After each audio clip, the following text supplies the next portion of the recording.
Bien, muchísimas gracias, Rosy, por esta presentación tan amable de tu parte. Y la verdad, quiero felicitarlos a todos ustedes por encontrarse el día de hoy, darse la oportunidad de, pues, conocer mis experiencias personales, mis puntos de vista sobre esta, pues, ciertamente innovadora para los abogados, pero para los científicos, pues ya tienen mucho más años en el tema del estudio de la mente.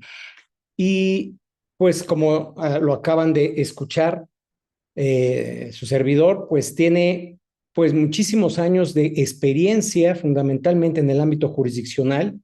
Mis inicios lo empecé primero como primero abogado postulante, trabajé para una notaría pública aquí en México. Los notarios no son abogados, sino solamente son o notarios o, en su caso, abogado. Y en el caso de Costa Rica tienen la oportunidad de finalmente tener esas dos oportunidades. Pero bueno, yo así empecé y obviamente también postulaba en algunos momentos, pero finalmente entré al Poder Judicial Federal en México y hice carrera judicial finalmente, de manera particular en esta institución que ustedes ven en este escudo de este lado, que son los tribunales agrarios. Esta institución, creada en 1992, tenía fundamentalmente la proyección de ser la primera institución en temas de juicios orales. Evidentemente, en 1992 apenas la computación empezaba a florecer. Finalmente, obviamente la tecnología, pues ahora ya nos permite videograbar pues las audiencias, como ustedes también tienen seguramente experiencia en esta naturaleza, de esta naturaleza. Y bueno, esta trayectoria que yo les comento de manera personal, fundamentalmente a mí me permitió pues establecer una circunstancia especial. Siempre como servidor público me di cuenta la necesidad, y más como juzgador, si la gente pide justicia porque tiene un conflicto legal, pide justicia. Y al pedir justicia, es la justicia precisamente bajo su perspectiva. No es una justicia pareja, porque ellos tienen una visión de lo que es justicia. Por otro lado, con la contraparte con la que se encuentran conflictuados, también tiene esa misma idea. Quiere acudir ante un órgano jurisdiccional a pedir justicia. Y entonces, ¿quién tiene la razón? El juzgador finalmente, que se encuentra a la mitad, dice, bueno, pues yo voy a impartir justicia o voy a aplicar la ley. Porque la justicia también para el juzgador representa una parte subjetiva. Si nos vamos al concepto natural de justicia, de darle a cada quien lo que le corresponde, pues mi visión como juzgador es que a este le creo y a este no le creo, pero es mi opinión. Y entonces nos encontramos con visiones totalmente distintas. La visión de un actor, la visión de un demandado y la visión de un juzgador sobre una conflictiva.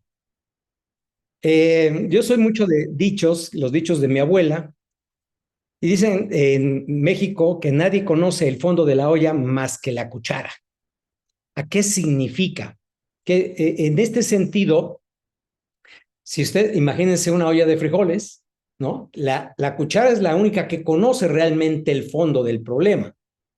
Los que están envueltos en el problema, que son los frijoles mismos, en esa mezcla, finalmente, solamente ellos saben lo que pasa dentro de la misma olla, qué tan caliente está o qué tan frío. Entonces, y finalmente, el juzgador en su momento se introduce precisamente a ese envoltorio que existe de esa problemática, ¿no? Y entonces trata de escarbar y sacar esa verdad para que a él le convenza. En el caso de los juzgadores, nosotros resolvemos con base, se supone que objetivamente, con base a lo que fue probado.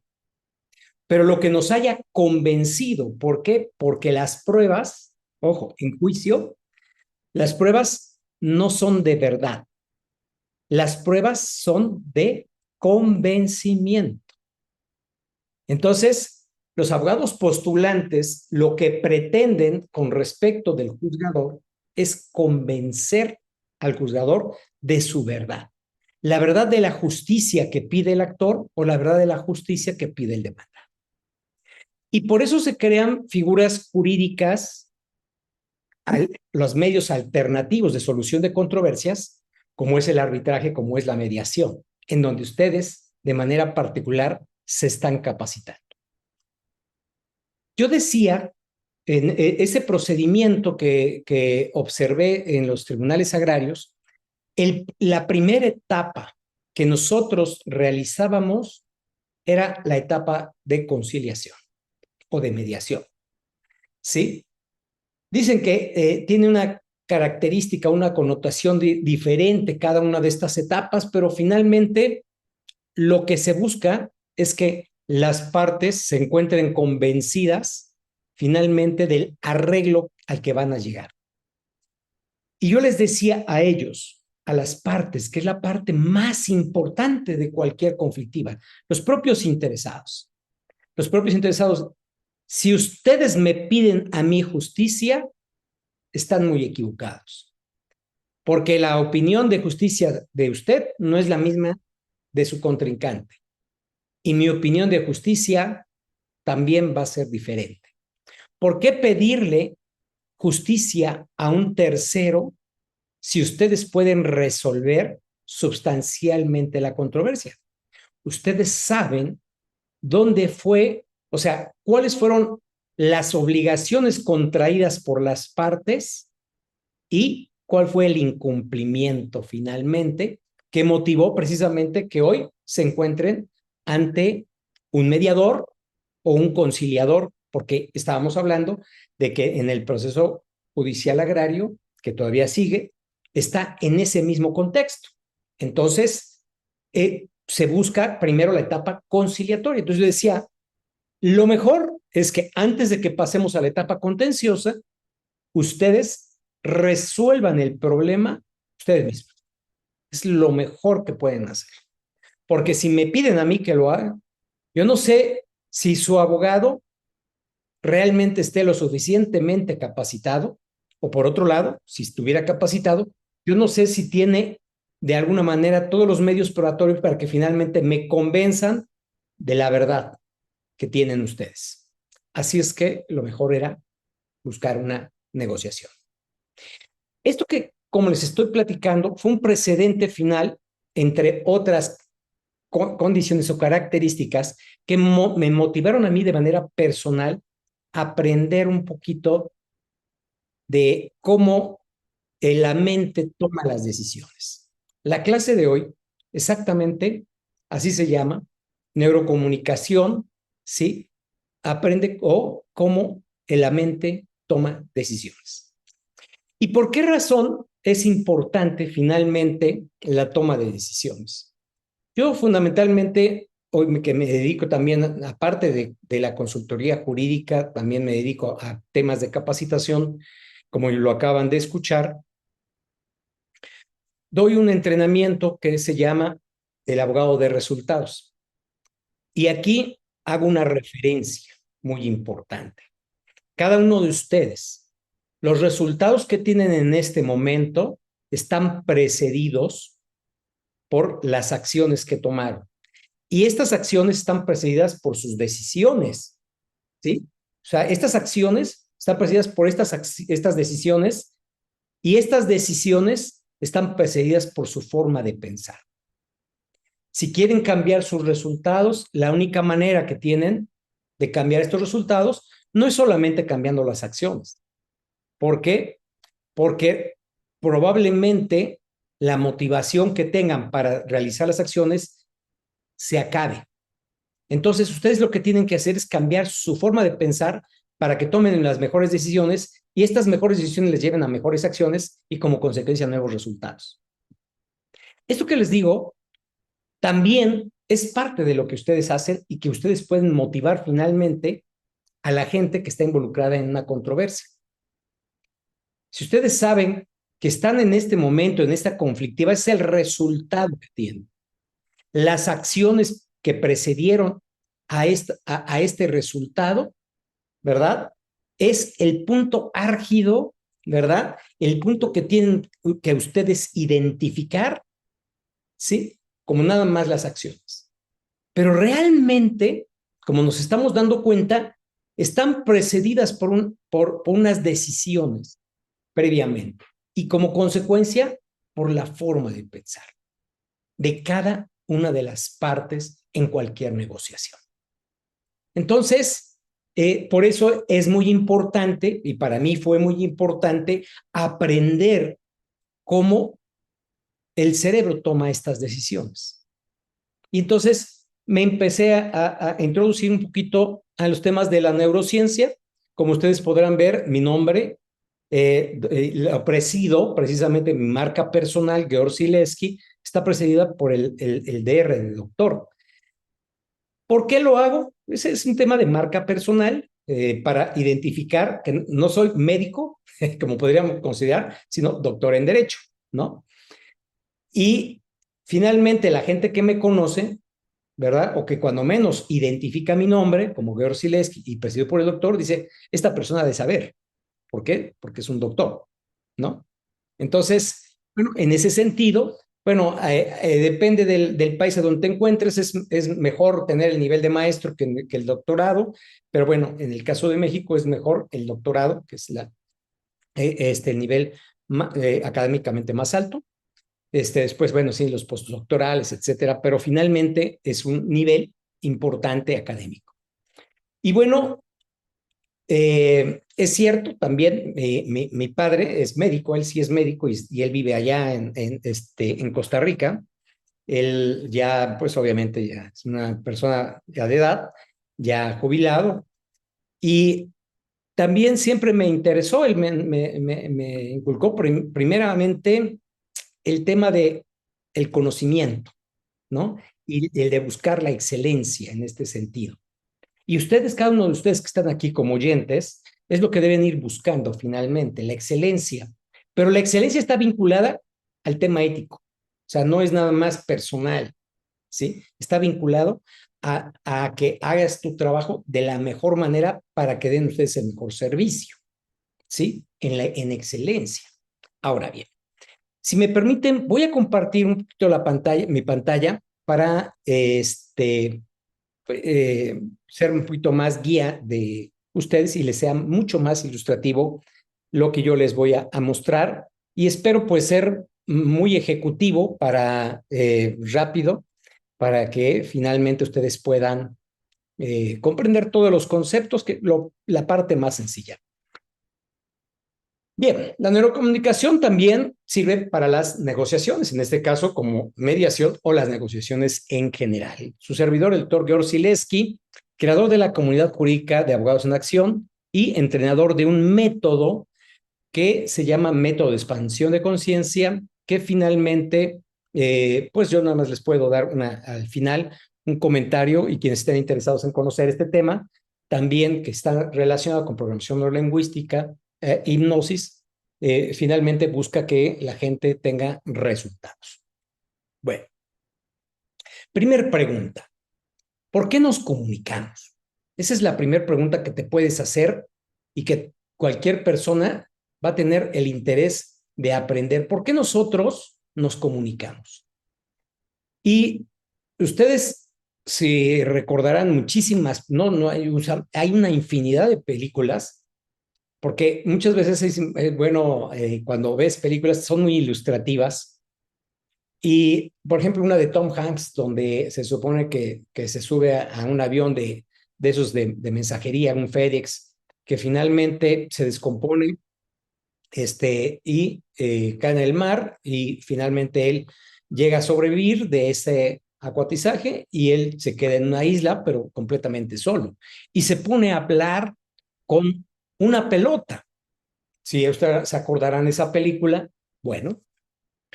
Y imagínense ustedes, por ejemplo, un recluso que finalmente por su condición de ser agresivo finalmente es aislado.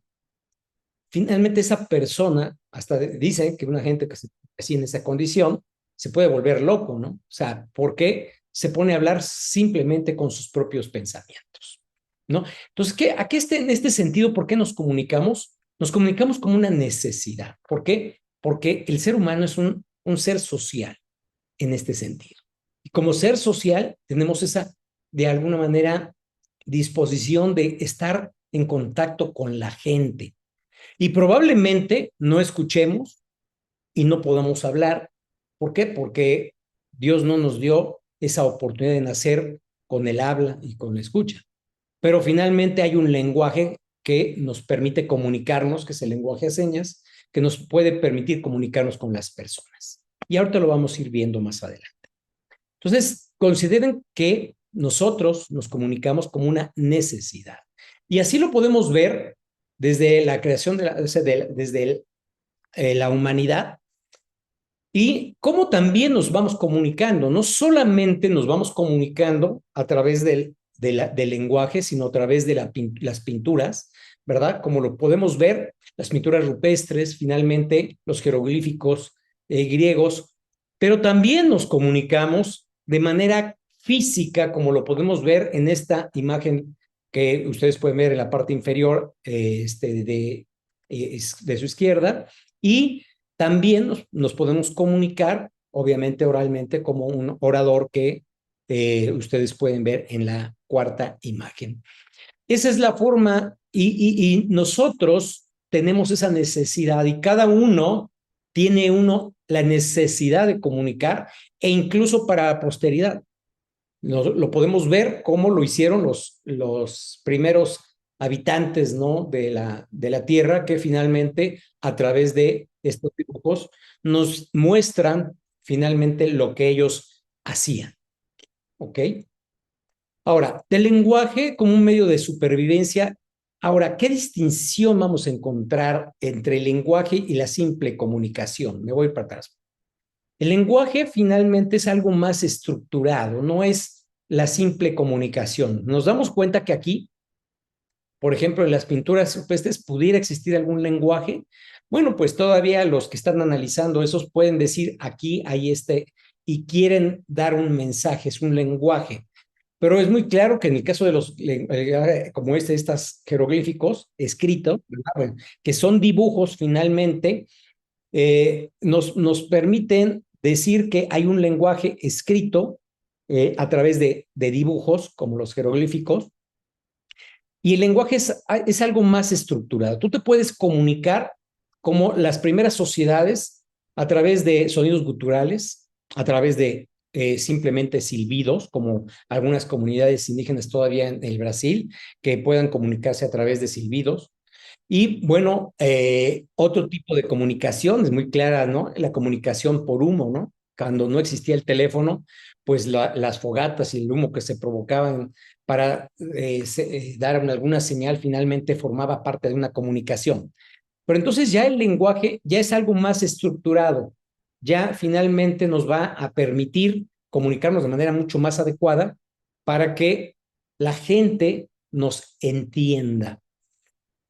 Ahora, todos los que están acá hablan el español y este es un lenguaje, pero curiosamente, si yo empiezo a hablar con modismos mexicanos, finalmente ustedes no me van a comprender, ¿no? Entonces, aunque ambos, el que esté frente a mí en este momento, no me va a comprender lo que yo estoy hablando con aquel porque estoy utilizando modismos que derivan precisamente de la lengua española. Entonces, por No ejemplo, manches, güey. algo muy claro, hay una palabra que ya se integró, usted no sé, seguramente ustedes conocen al actor mexicano ya fallecido, Cantinflas. Me imagino que sí. Y bueno, ya se integró a la lengua española el término cantinfleo. ¿Por qué? Porque una de las características personales de ese personaje que él hacía, de Cantinflas, era decir sin decir, ¿sí? O sea, revolvía todo. Pero finalmente dices, oye, pues, cantinfleaste. ¿Qué significa? Pues hablaste, pero no dijiste nada, ¿no? Entonces, eso era un cantinfleo, finalmente. ¿Por qué? Porque él tenía esa habilidad ya de descomponer el lenguaje mismo, ¿no? Ahora bien, la comunicación verbal, y hay dos tipos de comunicación, la verbal, que estamos hablando, como el Cantinflas, o la comunicación no verbal. Y en este sentido es muy importante, porque la comunicación verbal solamente es el 7% de nuestra comunicación.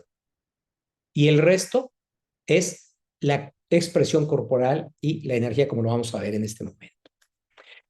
Decía yo, el lenguaje verbal solamente, reitero, el 7% de nuestra propia comunicación. Así es que, imagínate qué terrible que nada más sea el 7%. Es algo verdaderamente impresionante. ¿Por qué? Porque tú piensas que por tener un extraordinario lenguaje y pulir tu lenguaje, la gente te va a comprender. En realidad, y ustedes lo pueden vivir, como en la comunicación entre su gente más cercana, que pueden ser su esposa, sus hijos, sus hermanos, sus padres, ya se conocen, simplemente con su posición corporal, con un guiño o algo que finalmente les hace comprender su estado de ánimo. Y bueno, el lenguaje verbal es importante, pero es mucho más trascendente la expresión corporal. La expresión corporal nos va a llevar precisamente a demostrar nuestra alegría, como lo vemos en la parte superior izquierda, nuestra desilusión o desesperación, como lo vemos con esta persona, este adulto mayor, o simplemente nuestro enojo, como lo podríamos mostrar con este joven de barba que finalmente está haciendo un reclamo a esta audiencia, si es que se están durmiendo. Así es que le pido, no se duerman, porque aquí este hombre puede despertar, ¿eh? Entonces, bueno, y bueno, decía yo, otro tercer elemento, la energía. La energía, esta es una parte muy importante, ¿eh? Esta está precedida, esta energía, ustedes saben, ustedes han tocado a alguna persona y les dio toques, ¿no? Ay, me diste toques, ¿no? Abren una puerta y parece que estuviera electrificada. Y realmente son ustedes los que están generando esa propia energía. Su corazón late y está generando esa energía de vida que finalmente los lleva precisamente a que todos sus pensamientos estén lúcidos, ¿no? Si no latiera el corazón, no hubiera oxigenación en el cerebro y finalmente, pues ustedes pudieran morir, ¿no? Entonces, es muy importante, ¿no? En este sentido, la energía, y ustedes saben que la energía cuando es hacia arriba es positiva, cuando es hacia abajo es negativa, y esa energía se sigue. Un precedente, los años que yo tuve desde 1993 a 2022, estuve yo en audiencias de juicio. Cuando yo entraba, recuerdo desde las primeras ocasiones, me tocó estar en la frontera norte de México, en el estado de Sonora, particularmente su capital, Hermosillo, y teníamos audiencias con distintos grupos indígenas, que muchos grupos indígenas allá tienen pues, parientes, obviamente, que son de la misma raza en Estados Unidos y otros en México. Y bueno, verlos ahí, ¿verdad? Comunicarse es interesante cuando hablan su lengua, es interesante escucharlos, pero es mucho más interesante ver cómo una gente, un hermano peleado con otro hermano, un hijo peleado con su mamá, una hija peleado con su papá, no sé, o sea, una infinidad de gente que finalmente toda la energía que tienen dentro de una conflictiva es una energía negativa. Esa energía negativa está vinculada directamente a su estado emocional, a su estado emocional, ¿sí? Ahora, es importante que consideres esto, las partes de la comunicación. ¿Cuáles son las partes de la comunicación? Primero, contempla lo siguiente. Hay un emisor, ¿sí? Tú, ahorita en este momento, yo soy el emisor, ¿sí? Les estoy dando un mensaje, finalmente, de el tema de lo que es la neurocomunicación en las negociaciones y cómo funciona el cerebro para tomar las decisiones. Eso es lo que yo intento hacer en este momento. Yo soy el emisor. Ahora, ustedes son los receptores en este momento y como receptores probablemente lo que yo estoy emitiendo acá, perdón, aquí en esta parte como emisor, no sea lo mismo que ustedes estén recibiendo. Aunque yo utilice el mejor lenguaje o utilice finalmente mi energía para darles esa transmisión o finalmente les cuente alguna historia, etcétera. Yo no sé si, como hace rato estaba yo viendo en galería la imagen de algunos de ustedes, están en el vehículo. Su atención no está al 100% acá. Está exactamente, pues lo más importante, vayan a chocar, ¿no? Su atención está en el manejo. Y qué bueno, lo que puedan captar está perfecto. ¿Se imaginan cómo realmente se va a interpretar el mensaje que yo estoy dando? Este mensaje es muy importante, sí, pero finalmente debes contemplar que ese mensaje, si bien es cierto, lo puedes estructurar muy bien, ahí hay un emisor y hay un receptor en temas de comunicación. Y entonces, aquí, si él está muy interesado en hablar y no está interesado en escuchar, finalmente la comunicación se va a romper. ¿Estamos? Se va a romper. No va a haber comunicación. Si no está interesado en comunicar y se queda con dos, tres, cuatro palabras y está interesado que le diga algo, y esto es un ejemplo, lo podemos ver. Imagínate que llega, o sea, que un chico, o tal vez no tan chico, ya grandecito, llega trasnochadón, o sea, desvelado, porque se fue con sus amigos a tomar algunos tragos, ¿sí? Sí, algunos tequilas, algunos roncitos, ¿sí? Algún guarito, que finalmente lo mezcló y llega a su casa y lo que menos quiere es hablar. Pero se enfrenta, llega a su casa, abre con cierta discreción la puerta y se encuentra a su mujer. Y su mujer lo ve con un ánimo de querérselo acabar y finalmente esta persona no quiere hablar. ¿A dónde estuviste? Con mis amigos, con mis amigos. Sí. ¿Qué estabas haciendo? Pues, ¿qué no ves? Estaba tomándome unos tragos, ¿no? ¿Sí? Podría ser. Pero esta quiere que le diga más. O sea, la receptora quiere escuchar más de esta persona. El mensaje que está mandando es uno. La persona esta está mandando otro mensaje distinto, ¿sí? En esa comunicación. Y finalmente esta comunicación llega a romperse. Vamos introduciéndonos un poquito más aquí al tema de los pensamientos y el lenguaje. ¿Cómo se produce? ¿Cómo se produce el lenguaje en sí? ¿No? Y bueno, en este sentido, primero decía, ¿qué es primero? ¿El huevo o la gallina? ¿No? Ustedes siempre esa disyuntiva de qué es primero el huevo o la gallina. Yo aquí en este sentido les voy a decir que primero es el huevo y después es la gallina. ¿Por qué refiero en este sentido? ¿Por qué primero es el huevo? Primero es el pensamiento y después es el lenguaje. Si no, o sea, tú no puedes hablar, o sea, hay gente que tiene muchísima capacidad de hablar rapidísimo, rapidísimo, pero no tan rápido como su propio pensamiento. El pensamiento actúa mucho más rápido que la propia lengua, ¿sí? Entonces, el pensamiento precede al lenguaje. Y para esto vamos a ubicarnos a lo que se llama la teoría de los tres cerebros, para que nada más nos ubiquemos de manera en contexto.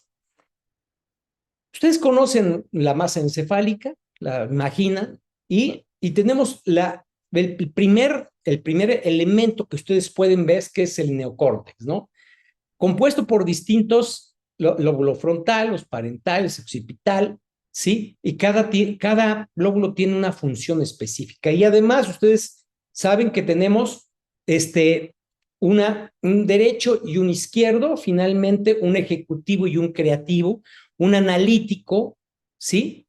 Una parte analítica de nuestro cerebro y otra más creativa, ¿sí?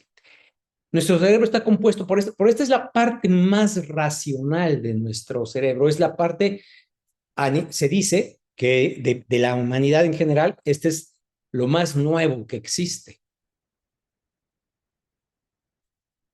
Y bueno, vamos al siguiente, que es la parte azul que ustedes pueden ver, esta parte azulita, ahí es el sistema límbico, fundamentalmente. El sistema límbico, que es el sistema emocional. Las conexiones que ustedes, y fundamentalmente, ojo, que es interesante, todas las emociones y todos sus pensamientos devienen de sus propios sentidos, de su olfato, de su gusto, de su oído, de su vista y de su tacto. Todos, todos estos 5 sentidos que tenemos entran directamente, fundamentalmente al sistema límbico. Y en ocasiones, ya, y como en lo que es la neurociencia fundamentalmente ha demostrado que exactamente es así y no entra directamente al tema racional. Solamente a través de la repetición, por ejemplo, en acá, el cerebelo maneja, por ejemplo, el tema de la coordinación motriz, ¿no? De que alguien a través de la repetición finalmente logre el equilibrio, por ejemplo, para el manejo de una bicicleta, ¿no? Ahí se los puedo poner en este sentido. Pero si finalmente la parte más racional del cerebro es la parte frontal, pero llega directamente a través de la vista, que pueden ser, ustedes se pueden imaginar que aquí están los ojos, entra directamente al sistema límbico y posteriormente al neocortes para determinar qué es lo que vieron, ¿sí? Pero lo que hace precisamente el cerebro es identificar una emoción con aquel objeto, ¿verdad? Que puede ser conocido o desconocido.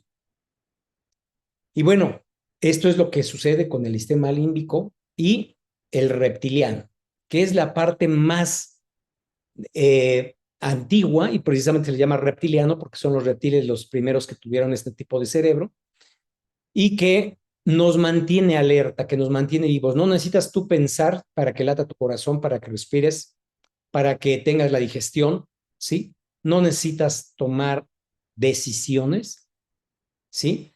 Sino que este sistema reptiliano es la que te mantiene alerta y vivo. Y cuando finalmente sucede algún evento, por ejemplo, que vayas a chocar, las personas que están ahorita en este momento en el vehículo, van a recibir su información y si hay una situación de alerta, inmediatamente lo van a bajar al sistema reptiliano y van a hacer que reaccione de manera directa poniéndole el pie en el freno, ¿sí? Igual en el cerebelo, porque es una reacción, ¿sí?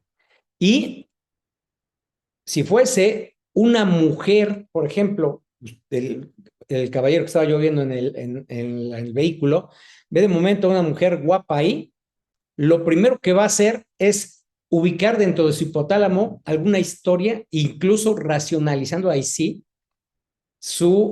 porque es curioso, el tema de la belleza física, nosotros la percibimos, ¿verdad? Como un aspecto, bueno, de nuestro subconsciente de manera matemática, el equilibrio en general que nosotros pensamos que debe existir, no pensamos, sino que nuestro propio subconsciente ya considera como bello, finalmente. Y bueno, y finalmente entras a tu neocórtex a racionalizar si vale la pena o no tocar el pito para llamarle la atención o finalmente nada más te quedas en una decisión de que yo creo que es más importante que ver al frente que ver a un lado. Y bueno, pues es una decisión que vas tomando, ¿no? Bueno, Vamos a considerar esto. En temas de comunicación, y por eso aquí pongo esta imagen de la Tierra y luego de Mercurio, la Tierra más caliente, o de Marte, podría ser, porque dicen, recordarán ese libro, que los hombres son de Marte y las mujeres son de Venus. Finalmente, temperamentales son más las mujeres por cuestiones hormonales que los hombres, y esto finalmente afecta su sistema de decisiones por cuestiones químicas, ¿no? Esa es una parte importante, porque algo que no hablé de esta parte, la comunicación de las neuronas es relevante, pero no se hace porque estén amarradas unas con otras, sino existen neurotransmisores y los neurotransmisores son químicos del cerebro que finalmente juegan un papel como la adrenalina, ¿sí? La oxitocina, como muchísimas otras sustancias que finalmente van a impactar en el tema de tus propias decisiones. Si hay un excedente de adrenalina, te puede dar un miedo, un pavor, ¿no? Sí, finalmente que te paralice, ¿no? El exceso de ese tipo de neurotransmisores pueden provocar una reacción negativa. Pero también en un equilibrio, tu cuerpo, que finalmente los va produciendo con base a tus propias acciones, son relevantes para mantener tu equilibrio corporal, no ni siquiera mente cerebral, de todo tu cuerpo, ¿no? Ahora bien, decía yo que hay que considerar este aspecto. Y estamos hablando en este sentido de la visión de los dos mundos. Por un lado, la visión de simplemente de género, ¿no? Esa es una parte, pero no necesariamente es lo único que nos distingue. Fíjense, yo digo que la América no fue descubierta. Se habla de que Colón descubrió América, pues así fuimos educados originalmente, y luego pues los historiadores nos han señalado con la idea de que ya América no fue descubierta porque los grupos indígenas que vivían antes de que llegara Colón a esta América, pues finalmente ellos venían de una migración que probablemente se habla de que desde África pasaron a Asia, por ahí por Alaska y finalmente poblaron toda América. Esa es la historia. América no fue descubierta. Y en este sentido, ustedes como personas quieren finalmente comunicarse con la visión de qué, del conquistador o finalmente de la comprensión de que ahí, del otro lado, o sea, ustedes cuando se quieran comunicar como emisores, el receptor también tiene un mundo distinto, ¿sí? Y entonces, por eso debes considerar el mundo del emisor, el mundo del receptor, son mundos distintos. Imagínense precisamente estos dos círculos, ¿no? Que están a mis espaldas. Finalmente, representativamente, son dos mundos distintos. Ustedes con su interlocutor tienen una vida distinta, una historia distinta. Se ha demostrado precisamente que, ustedes lo pueden tal vez en sus propias experiencias, ver hermanos gemelos que vienen de la misma madre, ¿verdad? Nacen casi al mismo tiempo, recibieron la misma información genética, aunque con una variación, ¿sí?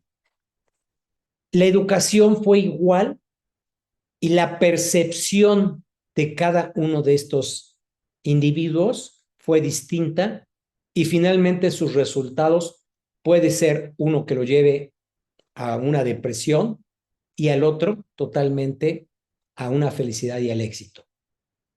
Porque cada uno fue percibiendo el amor de su madre, el amor de su padre, de manera distinta. ¿Por qué? Porque estaban en un momento distinto. Si ustedes se visualizan, imagínate como si yo ahorita estoy hablando de este lado y yo estoy viendo hacia allá, al margen de que estoy viendo el rostro de mi interlocutor, estoy viendo finalmente un panorama distinto del que si yo me encuentro de este lado. De este lado estoy viendo un panorama totalmente diferente, ¿sí? Y entonces, cuando ustedes se comunican, yo ahorita, por ejemplo, estoy buscando comunicarme con ustedes y tienen ustedes una visión totalmente distinta de lo que yo en este momento estoy viendo. Entonces, hay que considerar estos dos mundos para el momento de la comunicación. Y bueno, quiero finalmente darles algunas recomendaciones, pero antes de las recomendaciones, quisiera hacer una pausa.